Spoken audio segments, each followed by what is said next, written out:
Geo Caldas, bem-vindo ao nosso programa. Você que teve uma agenda intensa em Brasília desde a última segunda-feira e deve ter produzido muito, claro, que você foi com esse propósito. Reuniões em ministérios, falando com vários deputados, vários atores políticos. E qual o balanço disso tudo, Geo Caldas? Jário Gomes, um grande abraço. O balanço que eu faço é que tivemos uma semana espetacular, proveitosa, porque chegou às autoridades máximas do país esta nossa luta, que é a transposição do eixo leste do São Francisco para o Rio Capibaribe.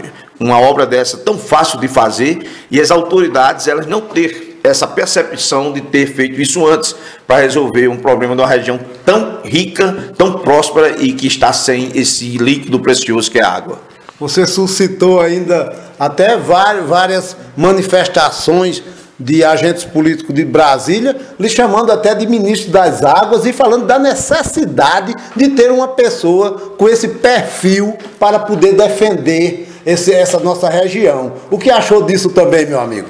Olha, quero voltar assim um passado a 1612, Jean de La Fontaine, um fabulista. O pai dele era fiscal de floresta e de águas.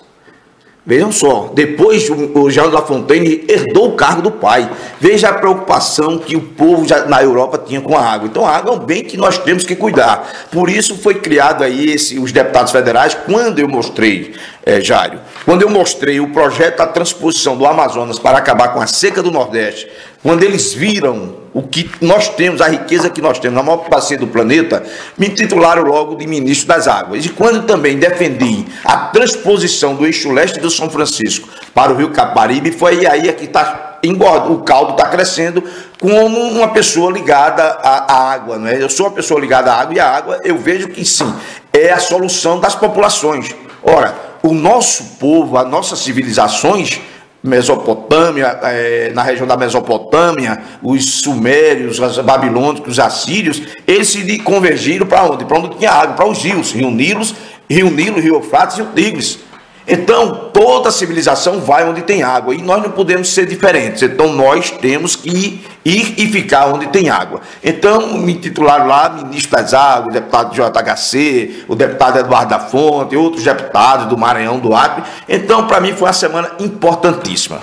Ô Gel, você acredita que já pensou na dimensão disso tudo, sabendo que um rio desse, perenizado, que é um sonho, que eu sei é um sonho mesmo, e mais um dia torna-se realidade, porque todos os grandes projetos nascem de sonhos. Mas você já pensou nessa dimensão, um lugar desse, o Agreste Setentrional, que sempre teve uma vocação para o comércio, o polo de confecções, esse povo fabricando o seu tecido, porque o grande entrave é justamente o problema hídrico. Você já parou para analisar tudo isso, Gel?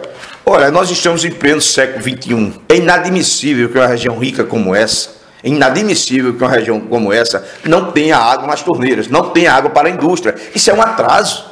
Então teve alguém que foi culpado. Faltou cabeça, faltou discernimento das pessoas que conduzem o processo. Ora, se eu fosse um deputado federal, com certeza essa água o Rio Capibaribe estava sendo perenizado. E como você falou, a riqueza, a água é tudo. Traz prosperidade, traz riqueza. A nossa região aqui, poderíamos ter aqui, produzir a matéria-prima nossa, que é o tecido. Então a água é tudo. A água você faz com ela tudo. É higiene, é prosperidade, é hidrovia, serve de hidrovia, enfim. E agricultura é riqueza 100% para uma região. E eu fico muito feliz saber que um alagoano sai lá da terra dos marechais e encampa essa ideia nascida por aqui, que você sabe muito bem, vários políticos, várias pessoas ligadas ao homem do campo, ligadas às áreas sociais, já defendiam essa bandeira, mas precisava ter esse dimensionamento, essa amplificação, e você sai de lá e vem para cá e faz um trabalho tão benéfico para todo mundo. Então, eu também lhe parabenizo por isso, viu? Olha, eu tenho uma linha de agricultura, eu sou mestre agrícola, técnico agrícola e sou veterinário. Fui presidente da Emater, empresa de assistência técnica e extensão rural do estado de Alagoas, presidente. Então já venho trabalhando com essa questão. Então, você chegar aqui numa situação, numa região rica dessa, você vê, ó, não tem aquele ditado que se Maomé não vai se a montanha... Não, se Maomé não vai à montanha, a montanha vai a Maomé. Então, essa questão, se Maomé não foi à montanha, a montanha tá... A gente tem que...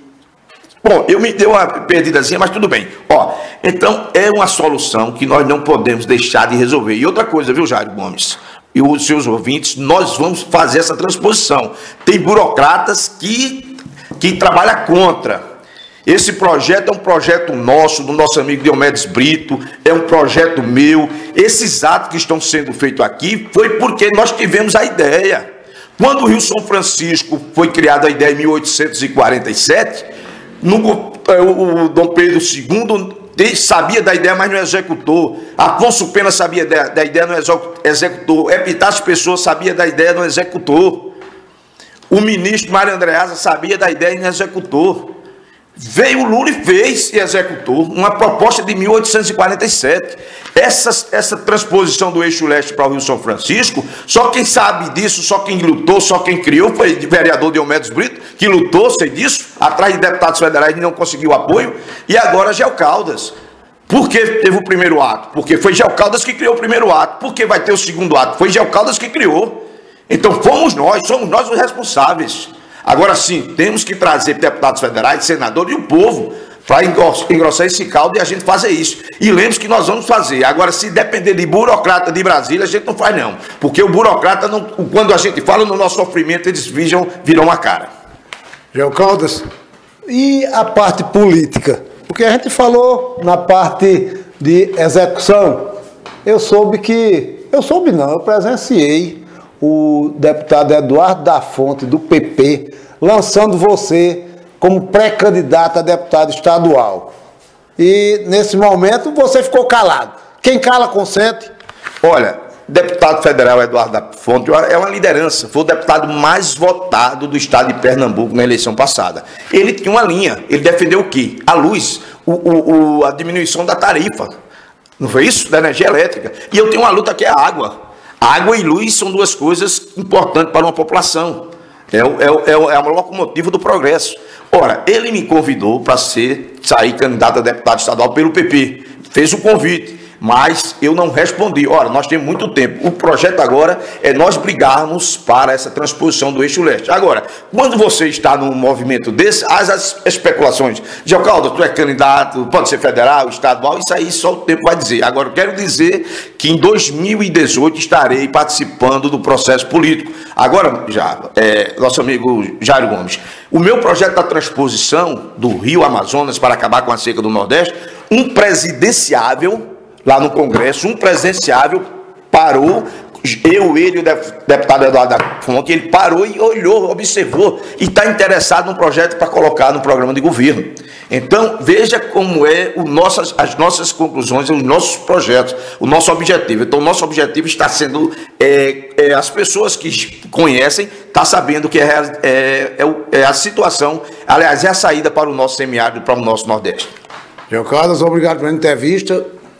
Outras vezes nós iremos lhe provocar, pode ter certeza. Eu acredito com essas denúncias últimas em Brasília, esfriou um pouco a movimentação, isso era natural, mas vocês não vão parar com isso e vão dar continuidade sim, porque não pode parar, não é?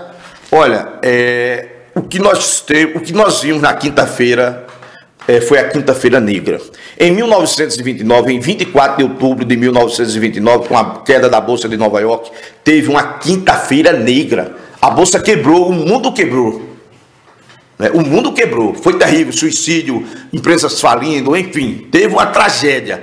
Depois de tanto tempo, nós tivemos aqui no Brasil outra Quinta-feira Negra. Aproveite você, Jairo Gomes, aproveite o seu programa, aproveite o jornalista Alberto Xavier. Vamos nos unirmos e trabalhar para esse Brasil sair do que aconteceu nessa quinta-feira. Vamos todos se juntar, porque se a gente não fizer isso, o povo se muda para Nova York, vai para Miami e deixa aqui a gente sofrendo. Nós temos que nos organizarmos, vamos não vamos nem falar em crise, vamos crescer. Realmente foi um baque político muito grande, a República caiu. Mas como eu disse numa foto com Alberto Xavier, vão-se os anéis e ficam os dedos. Vão-se os anéis e ficam os dedos. Então foi gravíssimo, deixou todo mundo meio que conturbado, né? Inclusive, Jair, eu quero dizer, você não fez essa pergunta, mas eu quero me adiantar. Nós tivemos, depois da reunião com o ministro da Integração Nacional, na quarta, não foi isso? Tivemos uma reunião técnica no Ministério. E eu não saí satisfeito. O que eu vi não saí satisfeito. Mostra que as pessoas que dominam o fato não têm interesse nenhum pelo Nordeste. Geralmente é uma coisa, quer fazer, mas sempre tem uma má vontade. Ok? Então, muito obrigado de novo e boa sorte na caminhada. Muito obrigado e mais uma vez. É um prazer. E outra coisa, é um grande prazer, foi prazeroso ter a sua companhia lá em Brasília. Você que é uma pessoa carismática, uma pessoa que sabe entrevistar, e os deputados que foram entrevistados por você, todos elogiaram, inclusive o JHC, o terceiro secretário da mesa dos deputados. Falei aqui com Gel Caldas, reportagem Jairo Gomes.